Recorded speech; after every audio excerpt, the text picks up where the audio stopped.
శ్రీకాకుళం జిల్లాకి సీదిర అప్పారాజు గారితో వెళ్ళడం కోసము ఇంతకు ముందే జగన్మోహన్ రెడ్డి గారు చెప్పడం జరిగింది. ఎక్కడైతే ఎయిర్‌పోర్ట్ నుంచి వెళ్ళే కాన్వాయ్ రూట్ ఏందో అది 4 రూట్‌లు ప్రపోజల్‌లో పెట్టినప్పటికీ కూడా పోలీస్ వారు వేరే రూట్ ఏదో సూచిస్తున్నారు. బట్ ఇప్పటి వరకు రోడ్డు మార్గంగా వెళ్ళేది ఏదైతే ఉందో దానికైతే అనుమతి లభించలేదు. మీరివ్వకపోతే మేము నడుచుకుంటానే ఎళ్ళిపోతాం అంటున్నారు వైసీపీ నేతలు. ఏం చెప్తారు? ఒకటండి సిదిరి అప్పలరాజు గారి మీద వేసినటువంటి కేసు మీరు తెలుసుకోవాలి, రాష్ట్ర ప్రజలకి తెలియజేయాలి. ఆయన A3గా ఉన్నారండి. A3గా ఉన్నారు. అది మామూలుగా అయితే 304A అంటారండి. అంటే నెగ్లిజెన్సీ ఆఫ్ డ్రైవింగ్ అన్నమాట. దాని వల్ల ఒక వ్యక్తి ప్రాణం పోయింది. అది నడిపిన వ్యక్తి మైనర్. అతనికి లైసెన్స్ లేదు. అది అన్ఎక్స్‌పెక్టెడ్ గా జరిగినటువంటి ఇన్సిడెంటే కానీ ఒక గొర్రెలు కాసుకునే వ్యక్తిని సిదిరి అప్పలరాజు గారి కొడుకు దృఢంగా చంపాలనే కాన్సెప్ట్ తో డ్రైవింగ్ లైసెన్స్ లేని వెహికల్ తో పబ్లిక్ గా గుద్ది చంపరు కదండి.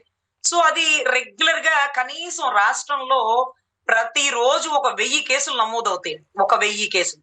దాంట్లో దగ్గర దగ్గర ఒక 100 కేసుల్లో వాళ్ళు బయటికి రాలేనటువంటి కేసులు ఉంటాయి. ఒక 30 కేసుల్లో నెగ్లిజెన్సీ ఆఫ్ డ్రైవింగ్ లో ప్రాణాలే పోతూ ఉంటాయండి. అంటే వాళ్ళు గుద్దేసి ప్రాణం పోయినటువంటి ఇన్సిడెంట్ ప్రతిరోజు నమోదవుతుంది.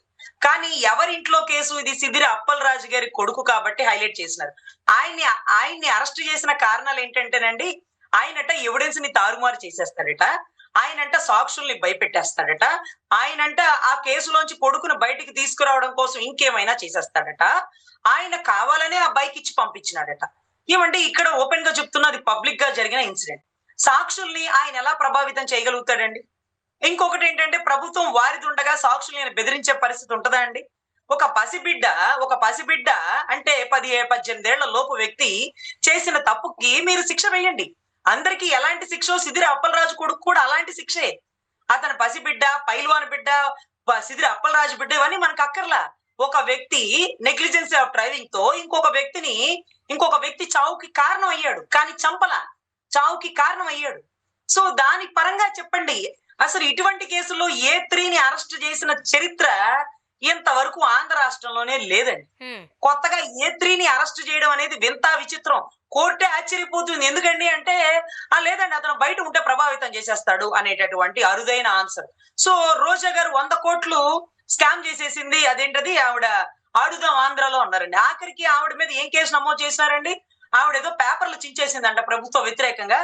దాని గురించి ఆవిడ మీద కేసు నమోదు చేసినారండి. అంటే ఇప్పుడు జోగి రమేష్ గారి ఇంట్లో నమోదైన కేసు ఏంటండి? 498 కేసు అండి. క్రూయాలిటీ ఆఫ్ హస్బెండ్, లేకపోతే అత్త, మామ, ఇంకొకళ్ళు. ఇది రోజుకి ఎన్ని కేసులు నమోదవుతాయో గౌరవ అనుభవజ్ఞులైనటువంటి ముఖ్యమంత్రికి, విద్యాశాఖ మంత్రి వరకు తెలియదు బహుశా. కానీ రెగ్యులర్ గా నమోదైన కేసులు. కానీ జోగి గారి ఇంట్లో కదా మనం మీడియాలో మాట్లాడుకోవాలి. సో ఇటువంటివి మనం సరదాగా కూర్చొని మాట్లాడుకోవచ్చండి యూట్యూబ్ లో. కానీ పెద్ద పెద్ద ఛానల్స్ ఉంటాయి చూడండి. టీవీ5, ABN, మహా న్యూస్, పెద్ద పెద్ద మీడియా ఛానల్స్. వీటిలో రాష్ట్రంలో ఉండే సమస్యల గురించి చెప్పుకోవచ్చు కానీ అదేంటి ఫ్యామిలీ కౌన్సిలింగ్ సెంటర్స్ లాగా వాళ్ళ ఇంట్లో 498 పడింది, వీళ్ళ ఇంట్లో నెగ్లిజెన్సీ ఆఫ్ డ్రైవింగ్ కేసు పడింది, లేకపోతే ఈవిడ పేపర్లు చించేసింది. ఇవి సమస్యలు కాదండి. పొగాకు గిట్టుబాటు ధర లేదు. ఆక్వా రైతులు చదివితే ముడి సరుకు ఏదైతే అది అందక రొయ్యలు, చేపలు చనిపోతూ వాళ్ళకి నష్టం వస్తుంది. ఇది కాక మామిడి రైతులకు గిట్టుబాటు లేదు. ఇవి రాష్ట్ర సమస్యలు ఇంకా కూడా చాలా ఉన్నాయి. పథకాలు అందట్లేదు, కొత్త పెన్షన్స్ రాయట్లేదు, తల్లికి వందనం మీకు అని చెప్పి 22 లక్షలకి ఇచ్చినారంట. గతంలో 24,50,000 పైచులకి ఏదో ఉన్నాయంట. 2.5 లక్ష లబ్ధిదారులు తగ్గిపోయారట. మరి మీకు 15,000 అన్నప్పుడు మీకు కూడా 13,000 పడినాయి కదా. ఈ 2,000 కమిషన్లు ఏంటి? గతంలో అలా తీసేసుకున్నారన్నారు కదా. ఇప్పుడు కూడా మీరు అదే ఆచరిస్తున్నారు కదా. మీరు పెనుమార్పు తీసుకొచ్చి 15కి ఇంకొక 500 కలిపి ఇవ్వాలి కదా.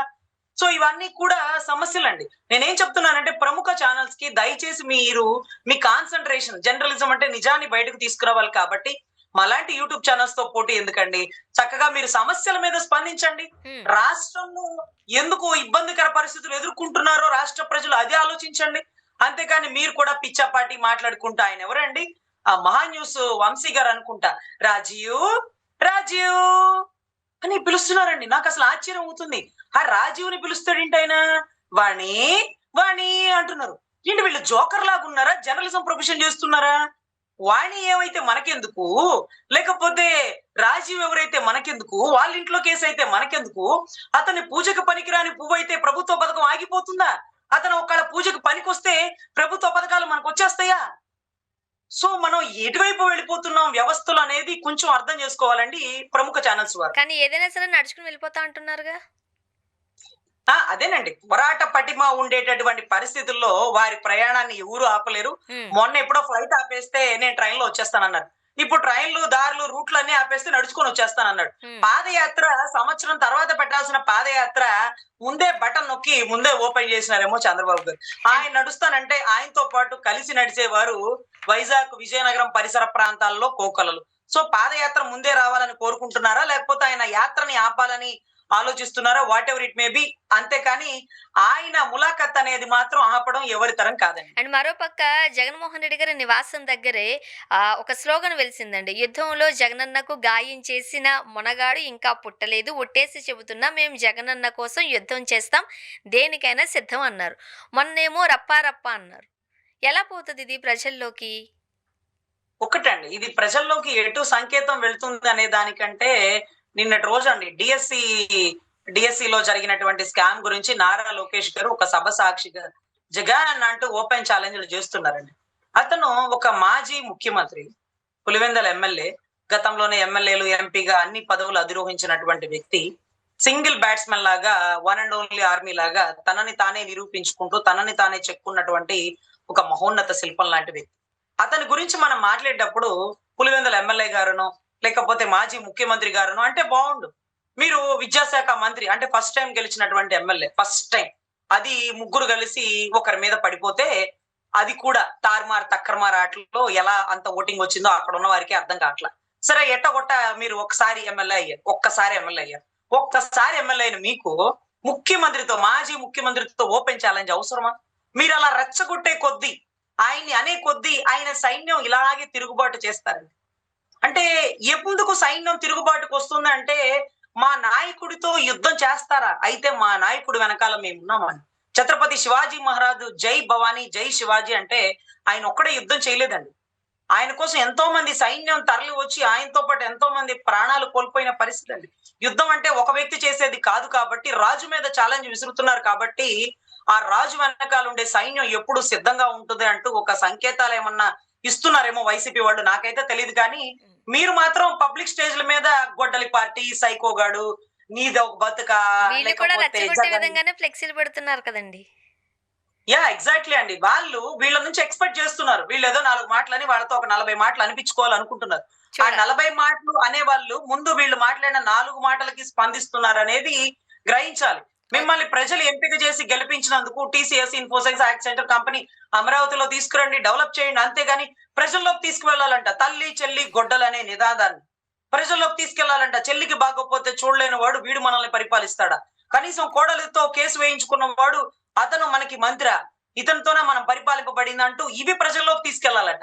అంటే అవతల వ్యక్తి వ్యక్తిగత విషయాలు, అవతల వ్యక్తి కుటుంబ విషయాల్లోకి మనం జొరబడిపోయి అతని రైట్ టు ప్రైవసీని డ్యామేజ్ చేసి పబ్లిక్ లో డిస్కస్ చేసుకోవాల్సిందిదా? హ్మ్. గతంలో పథకాలు ఎలా వచ్చినాయి, ఇప్పుడు ఎలా వస్తున్నాయి, గతంలో అభివృద్ధి ఎలా జరిగింది, ఇప్పుడు ఎలా చేస్తున్నారు? ఈ ఇంటింటి రామాయణాలు వీళ్ళకి ఎందుకండి? ఇంటింటి రామాయణాల కోసం వీళ్ళు రాజకీయాలకు వచ్చారా? సరే చాలా ఆశ్చర్యం అండి. అందుకనే యెస్. ప్రైవసీ దాంట్లోకి పోకుండా పబ్లిక్ ఇష్యూస్ మీద పోరాడాలని రాజకీయ నాయకులకి నా విన్నపం అండి. Thank you so much Rajani garu. మీ అభిప్రాయాలు పంచుకున్నారు. Thank you. Thank you. ఇది వాళ్ళ రియాలిటీ చెక్. Stay tuned.